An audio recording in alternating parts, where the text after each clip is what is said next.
Hi cooking lovers, welcome to my channel. అందరు బాగున్నారు కదా. ఈ వీడియోలో రొయ్యల పులుసు చేయబోతున్నానండి.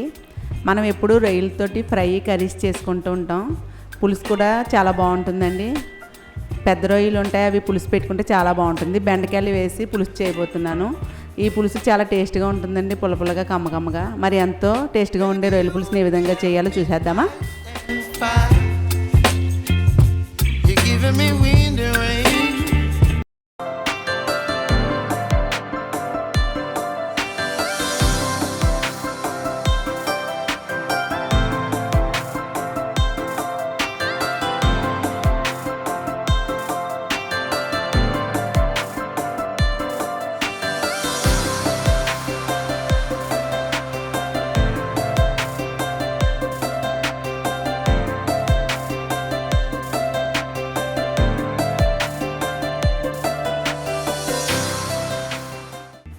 రొయ్యలు పులుసు చేయడానికి 1/2 కిలో రొయ్యలు తీసుకున్నానండి. శుభ్రం చేసిన రొయ్యలు ఇవి 1/2 కిలో.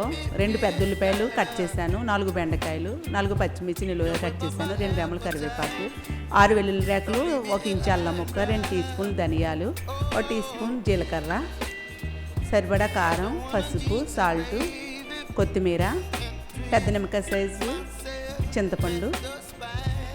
ఈ రొయ్యలని క్లీన్ చేసి ఇచ్చిన రొయ్యలండి ఇవి. 2 సార్లు శుభ్రంగా వాష్ చేసి లాస్ట్లో నిమ్మరసం బాగా పట్టించి వాష్ చేశానండి. ఇలా వాష్ చేయడం వల్ల నాన్ వెజ్కి స్మెల్ లేకుండా ఉంటుంది. నాన్ వెజ్ ఏం చేసినా మనం నిమ్మరసంతో కానీ లాస్ట్లో వాష్ చేస్తే స్మెల్ ఉంటుందండి, నీచు వాసన లేకుండా ఉంటుంది. ఈ విధంగా శుభ్రం చేసిన రొయ్యలు ఇవి. ఇలా బుర్రున్న రొయ్యలు అయితే పులుసుకి చాలా బాగుంటుందండి. ఇందులో బెండకాయలు వేసి చేసుకుంటే చాలా బాగుంటుంది. దీనికి 1 టీ స్పూన్ సాల్ట్, 2 టీ స్పూన్లు కారం, 1/4 టీ స్పూన్ పసుపు. ఈ 3 కూడా బాగా ఈ రొయ్యలకి పట్టించుకోవాలండి. మీ కారానికి మీ టేస్ట్ తగ్గట్టు కారం వేసుకోండి. ఇది ఇంట్లో నేను ఆడించిన కారం, మిల్లి పట్టించిన కారం అండి. ఈ ఉప్పు, కారం, పసుపు కూడా అంతా బాగా ఈ రొయ్యలకి పట్టించుకుని, దీంట్లో నేను మసాలా ఏమీ వాడట్లేదండి. మసాలా లేకుండానే చేస్తాను, పులుసు బాగుంటుంది. ఉప్పు, కారం, పసుపు పట్టించి బౌల్ని పక్కన పెట్టుకుందాం. ఈ చింతపండు ఒకసారి శుభ్రంగా కడిగేసి వాటర్ వేసి నానబెట్టుకున్నాను. ముందే మనం చింతపండు నానబెట్టేసుకుంటే మనకు త్వరగా రసం వస్తుందండి. నానబెట్టేసుకుని మిక్సీ జార్లో ఇవన్నీ వేసి మెత్త పేస్ట్ చేసుకుందాం. ధనియాలు, జీలకర్ర, వెల్లుల్లి రేకలు, అల్లం, ఇవి కొంచెం వాటర్ యాడ్ చేసి మెత్తగా పేస్ట్ చేసుకుందాం. ఇదిగోండి, ఈ విధంగా పేస్ట్లో చేసుకోవాలి. ఇది ప్లేట్లోకి తీసుకుందాం. ఇదే జార్లో ఉల్లిపాయలను కూడా మిక్సీ పట్టుకుందాం. పెద్ద ఉల్లిపాయలు 2 తీసుకున్నానండి. ఇవి కోర్సుకే గ్రైండ్ చేస్తే సరిపోతుంది, 2 పలసిస్తే సరిపోతుందండి. ఇదిగోండి, ఈ విధంగా కోర్సుగా మిక్సీ పట్టుకోవాలి. ఇది కూడా ఈ ప్లేట్లోకి తీసేసుకుందాం. స్టవ్ వెలిగించి పులుసుని తయారు చేసేసుకుందాం. పాన్ పెట్టుకుని ఇందులోకి 4 టేబుల్ స్పూన్లు ఆయిల్ వేస్తున్నాను. నాన్ వెజ్ కర్రీస్కి ఆయిల్ ఎక్కువ పడుతుందండి. మీరు ఇంకో టేబుల్ స్పూన్ యాడ్ చేసుకోండి అవసరమైతే. నేను 4 టేబుల్ స్పూన్లు వేస్తున్నాను. ఈ ఆయిల్ బాగా మరిగాక 1/4 టీ స్పూన్ మెంతులు, 1/4 టీ స్పూన్ జీలకర్ర వేస్తున్నాను. ఈ మెంతులు ఈ పులుసులో వేయడం వల్ల టేస్ట్ చాలా బాగుంటుందండి. ఇందులోనే 2 రెమ్మల కరివేపాకు కూడా వేసి లైట్గా వేగనిద్దాం. మెంతులు త్వరగా వేగాయి కదండి. ఇందులోకి కోర్సుగా చేసిన ఉల్లిపాయ పేస్ట్ కూడా వేసుకుందాం. ఉల్లిపాయ పేస్ట్ బాగా మెత్తగా చేస్తే బాగోదండి. ఇలా కోర్సుగా అయినా చేయొచ్చు, లేకపోతే బాగా చిన్నగా అయినా కట్ చేసి వేసుకోవచ్చు.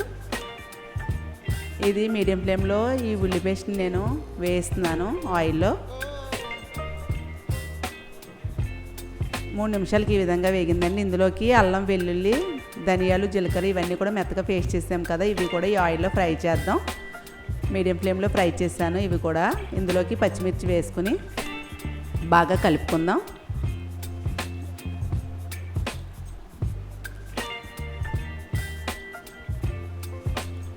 ఇదిగోండి, ఈ విధంగా వేగాలి. ఇందులో కొంచెం సాల్ట్ వేస్తున్నాను నేను. ఇందాక రొయ్యలకు 1 స్పూన్ సాల్ట్ వేసాను కదా, 1/2 టీ స్పూన్ ఇందులో వేస్తున్నాను. ఈ ఉప్పు, కారం, పసుపు ఇవన్నీ పట్టించిన ఈ రొయ్యలు ఇందులో వేసుకుని వాటర్ రిలీజ్ అవుతుందండి. ఇదంతా బాగా కలుపుకోవాలి. కలుపుకొని మూత పెట్టుకుని మనం మగ్గనిస్తే వాటర్ అంతా రిలీజ్ అయ్యి మళ్ళీ వాటర్ అంతా ఇంకిపోయే వరకు మనం కలుపుకోవాలి. మీకు ఈ మసాలాలు అవి వేగేటప్పుడు మీకు అడుగంటుదండి, జాగ్రత్తగా వేయించుకోవాలండి. అటువంటి కొంచెము ఒక స్పూన్ వాటర్ వేసుకుని మనం వేయించుకోవచ్చు. మసాలా అది మనం మిక్సీలో వేసాం కదా, ఆనియన్స్ కూడా పేస్ట్లా చేసాం కాబట్టి అండి వేయించేటప్పుడు అడుగంటుతుంది, జాగ్రత్తగా కలుపుకోవాలి. ఈ రొయ్యలు అది బాగా కలుపుకొని మూత పెట్టి మగ్గనిద్దాం. ఈ ఉప్పు కారం పసుపు మసాలాలన్నీ కూడా ఆయిల్కి బాగా పడతాయి. మధ్య మధ్యలో కలుపుతూ ఉండాలండి, అడుగంటుతుంది. నేను ఈ లో ఫ్లేమ్లో మగ్గనిస్తున్నాను. ఈ రొయ్యలకి ఉప్పు కారం పసుపు మసాలాలు అంతా కూడా బాగా పట్టింది ఒక 4 నిమిషాలకండి. ఇదిగోండి ఆయిల్ సెపరేట్ అవుతుంది కదా, మనం మధ్య మధ్యలో కలుపుతూ ఉండాలి అడుగంటకుండా. ఇదిగోండి చూడండి, ఈ విధంగా ఉడకాలి. ఇందులోకి కట్ చేసిన బెండకాయలు వేస్తున్నానండి, కొత్తిమీర వేస్తున్నాను. బెండకాయలు త్వరగానే మగ్గిపోతాయి కదా, ఇప్పుడు వేస్తున్నాను బెండకాయ ముక్కలు. కొత్తిమీర కూడా వేసుకుని బాగా కలుపుకోవాలి.